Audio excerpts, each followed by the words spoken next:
बिस्मिल्लाहिर्रहमानिर्रहीम। अस्सलामु अलैकुम एवरीवन।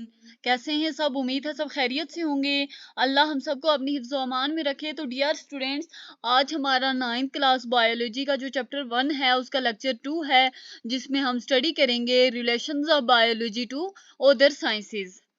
देखिए, सबसे पहले देखते हैं हमारा बायोकेमिस्ट्री का, यानी कि बायो का केमिस्ट्री के साथ क्या रिलेशन है। सबसे पहले कि ये क्या करती है, ये केमिकल सब्सटेंसेस जो होते हैं, डिफरेंट केमिकल सब्सटेंसेस होते हैं, उनके स्ट्रक्चर को स्टडी करती है। इसके अलावा इसका काम ये होता है कि ये रिएक्शन भी स्टडी करती है केमिकल सब्सटेंसेस के, यानी कि आपकी ह्यूमन बॉडी है, ह्यूमन बॉडी में मुख्तलिफ किस्म के सब्सटेंसेस प्रेजेंट हैं, जिन सब केमिकल सब्सटेंसेस प्रेजेंट हैं जिनके थ्रू केमिकल रिएक्शंस होते हैं बॉडी में। तो ये चीजें हम कौन सी ब्रांच में स्टडी करेंगे? ये हम स्टडी करेंगे बायोकेमिस्ट्री में। यानी कि बायोकेमिस्ट्री में हमने किस चीज को स्टडी किया? बायो मीन लाइफ, मतलब लाइफ में जो रिएक्शंस होते हैं, और केमिस्ट्री मीन केमिकल सब्सटेंसेस, यानी कि आपकी जिंदगी में, आपकी ह्यूमन बॉडी में केमिस्ट्री का क्या रिलेशन है, केमिकल सब्सटेंसेस का, केमिकल रिलेशंस, केमिकल रिएक्शंस का क्या रिलेशन है, ये चीज हम स्टडी करेंगे बायोकेमिस्ट्री में। तो study of structure of different chemical substances and reactions of chemical substances in living system is studied in biochemistry. Examples देखते हैं। सबसे पहली एग्जांपल है कि केमिकल रिएक्शंस ऑफ फोटोसिंथेसिस, यानी कि फोटोसिंथेसिस के जो केमिकल रिएक्शंस होते हैं वो हम कहाँ पे स्टडी करते हैं? वो हम बायोकेमिस्ट्री में स्टडी करते हैं। उसके अलावा है केमिकल रिएक्शंस ऑफ रेस्पिरेशन, यानी कि आपकी ह्यूमन बॉडी में कुछ केमिकल रिएक्शंस होते हैं जिनके थ्रू रेस्पिरेशन का प्रोसेस होता है। यानी कि आपकी ह्यूमन बॉडी में भी केमिस्ट्री का एक बहुत बड़ा रिलेशन है, बहुत बड़ा इसका फंक्शन है केमिस्ट्री का, केमिकल रिएक्शंस का, केमिकल सब्सटेंसेस का। तो हमने क्या पढ़ा कि बायोकेमिस्ट्री में कि सबसे पहले हमने स्ट्रक्चर को स्टडी करना है केमिकल सब्सटेंसेस के, फिर उनके रिएक्शन को स्टडी करना है कि लिविंग सिस्टम में उनका क्या रोल है, डिफरेंट केमिकल सब्सटेंसेस का एग्जांपल्स हमने क्या क्या देखी, chemical reactions of photosynthesis and chemical reactions of respiration. उसके बाद है बायोफिजिक्स। अब हम पढ़ेंगे कि फिजिक्स और बायो का आपस में क्या रिलेशन है।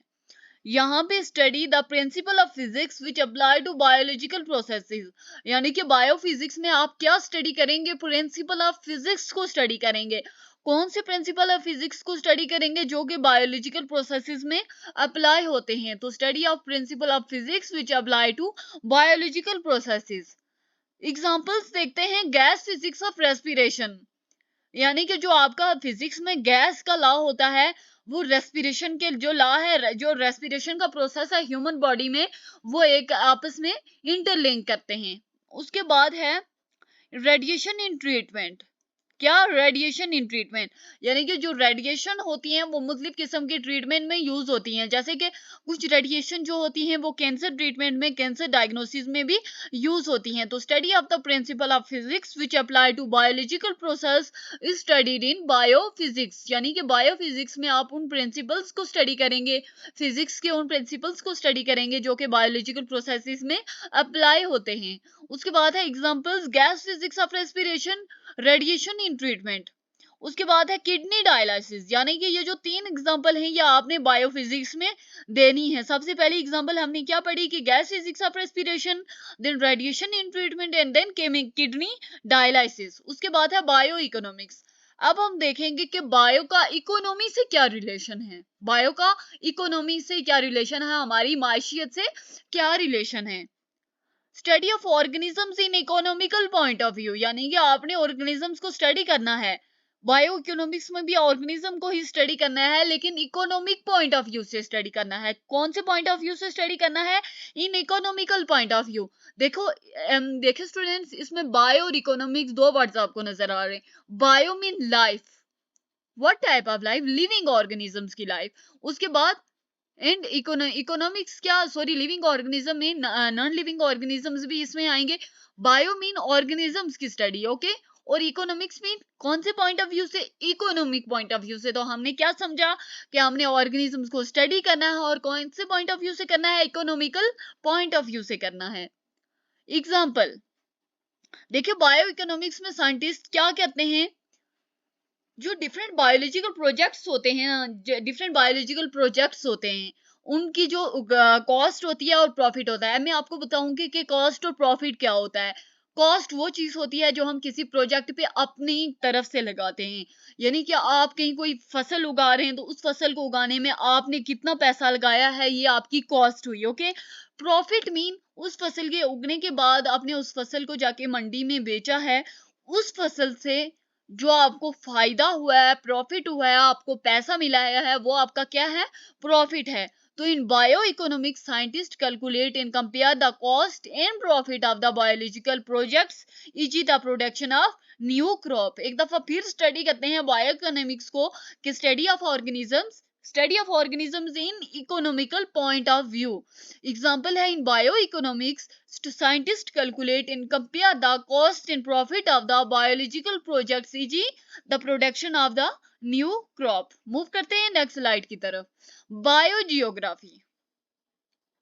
Bio mean life and geography हमारा जो इन्वायरमेंट है, हमारी जो अर्थ है। हम देखते हैं बायो का जियोग्राफी के साथ क्या रिलेशन है, यानी कि बायो जियोग्राफी में हम क्या स्टडी करते हैं। बायो जियोग्राफी क्या स्टडी करती है, ऑकरेंस स्टडी करती है, डिस्ट्रीब्यूशन स्टडी करती है और different kind of living organisms in different regions of the earth. It studies the occurrence and distribution of different kinds of living organisms in different regions of the earth। यानी कि ये दो चीजों को study करती है। एक ऑकरेंस को स्टडी करती है, ऑकरेंस मतलब वाकई होना, किसी चीज पे किसी जगह पे क्या चीज मौजूद है, डिस्ट्रीब्यूट उनको तकसीम कैसे किया गया है, of different kinds of living organism, यानी कि अर्थ के डिफरेंट रीजन्स में, अर्थ के डिफरेंट इलाकों में, जमीन के डिफरेंट इलाकों में डिफरेंट लिविंग ऑर्गेनिजम्स को कैसे डिस्ट्रीब्यूट किया गया है और कैसे वो वहां पे पाए जाते हैं। यानी कि डिफरेंट जो अर्थ के रीजन्स होते हैं, उनकी जो क्लाइमेट होती है, वो आबो हवा होती है, वो डिफरेंट होती है। इसी वजह से जो डिफरेंट रीजन के जो ऑर्गेनिजम्स होंगे वो भी डिफरेंट होंगे। आपको ये बात समझ आई कि मैंने आपको क्या बात बताई है? यानी कि सबसे पहले कि बायोजियोग्राफी में क्या चीज स्टडी की जाती है, एक तो ऑकरेंस स्टडी की जाती है और डिस्ट्रीब्यूशन स्टडी की जाती है। किन चीजों की डिस्ट्रीब्यूशन स्टडी की जाती है, ऑकरेंस स्टडी की जाती है, डिफरेंट लिविंग ऑर्गेनिजम्स की in different region of the earth. यानी कि different region of the earth में, यानी कि अर्थ के मुख्तलिफ इलाकों में जितने डिफरेंटली काइंड ऑफ जो लिविंग ऑर्गेनिजम्स प्रेजेंट हैं, उनकी ऑकरेंस भी स्टडी की जाती है और उनकी डिस्ट्रीब्यूशन भी स्टडी की जाती है। तो जो क्लाइमेट होती है डिफरेंट रीजन्स की, वो डिफरेंट होती है। इसी वजह से जो डिफरेंट रीजन के ऑर्गेनिजम्स होंगे वो भी डिफरेंट होंगे। यानी कि देखिए, जो सर्द इलाकों के ऑर्गेनिजम्स होंगे वो डिफरेंट होंगे, जो गर्म इलाकों के ऑर्गेनिजम्स होंगे वो डिफरेंट होंगे। For example, dry and hot deserts have organism which can tolerate low water condition. यानी कि जो आपके खुश्क इलाके होते हैं, जो आपके गर्म इलाके होते हैं, गर्म सहरा होते हैं, उनमें वैसे ऑर्गेनिजम्स पाए जाते हैं जो कि बर्दाश्त करते हैं लो वाटर कंडीशन को, यानी कि उनके पानी की कमी वो बर्दाश्त कर सकते हैं। यानी कि पानी उन्हें 2-4 दिन तक मुयसर ना भी हो तो भी वो सरवाइव कर सकते हैं। तो the dry and hot deserts have organisms which can tolerate low water conditions। एक दफा इसको रिवाइज कर लेते हैं। It studies the occurrence and distributions of different kinds of living organisms in different regions of the earth। The climate for different kinds of regions are different, so different regions have different kinds of organisms। For example, the dry and hot deserts have organisms which can tolerate low water conditions। Move करते हैं next slide की तरफ। Biomathematics biometry, यानी कि bio का mathematics के साथ क्या रिलेशन है, बायो का मैथमेटिक्स के साथ क्या रिलेशन है। It deals with the application of mathematical techniques to analyze the data in the research।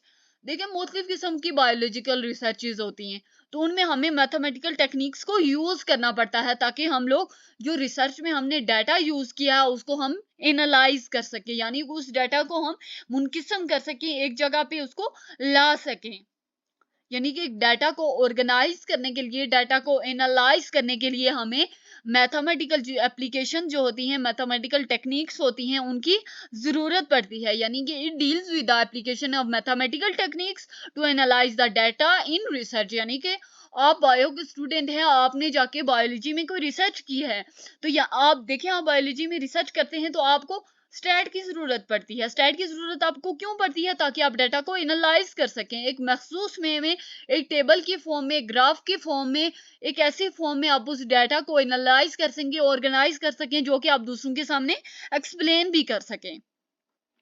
In biometry scientist analyse the data using statistics, यानी कि ये देखिए मैंने आपको एग्जांपल यही बताई है कि साइंटिस्ट बायोमेट्री में क्या करते हैं, स्टैटिस्टिक्स को यूज करते हुए अपना डाटा एनालाइज करते हैं। एक दफा इसको रिवाइज कर लेते हैं बायोमैथमेटिक्स बायोमेट्री को, कि deals with the application of mathematical techniques to analyse the data in the research. The application of mathematical techniques to analyze the data in research. Example, in biometry, scientists analyze the data using statistics.